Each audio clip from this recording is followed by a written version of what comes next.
In Warsaw, Poland, from September 30th to October 8th, 2010, the OSCE held the first of 3 review conferences in the run-up to December summit.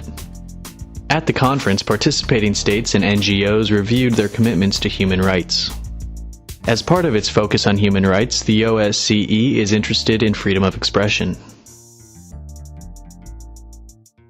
In the OSCE region, I would say that freedom of media is a huge issue, especially with the internet law, which just recently was passed in Kazakhstan. A lot of independent media in Kazakhstan has felt the brunt of it because they have difficulty registering, and if they can't register, they can't disseminate their information either as hard copies or even online. In the OSCE region, especially in Central Asia, Russia, Caucasus, well, somewhere in the Balkans, the pressure of the regimes is harder. Well, the general situation with freedom of media is really bad, continuously bad in Belarus. We've been ranked for many years by various international organizations in the very bottom of ratings of freedom of expression, freedom of the media. We can say that the authorities were quite successful in getting rid from all traditional independent media, but the new media, especially online media, are actually winning over the authorities. After every important publication or after every important interview or statement, you are approached by the security service officers who try to question you: who was the author, who was the initiator, what was the idea behind it, why it was done. And I'm sure this type of questioning or intimidation is part of everyday life of all human rights defenders who are remaining today in Uzbekistan and working, doing something.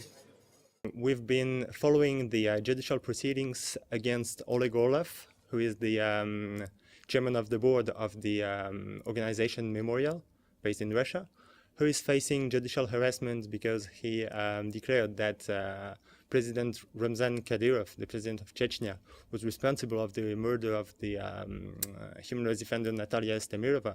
And it's been more than a year that he is facing judicial harassment, first at the civil level and now at the criminal level, for defamation.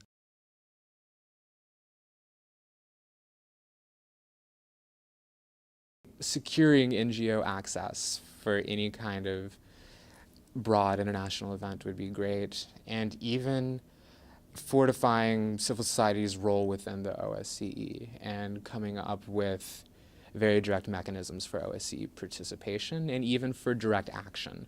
The OSCE has been a very important platform for many organizations, NGOs, civil society groups from countries coming like mine, from repressive regimes, at least to voice their concerns, at least to look freely to the eyes of the government delegations and to pose inconvenient questions to them.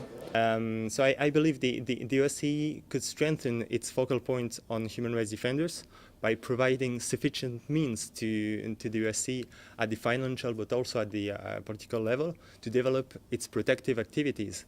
We would like probably to see more communication, direct communication with civil society, and sometimes a tougher position with regard to a special situation with human rights and freedom of expression. The freedom of media means the freedom to publish, of course, but also the freedom to choose what to publish, which is not accepted by all states.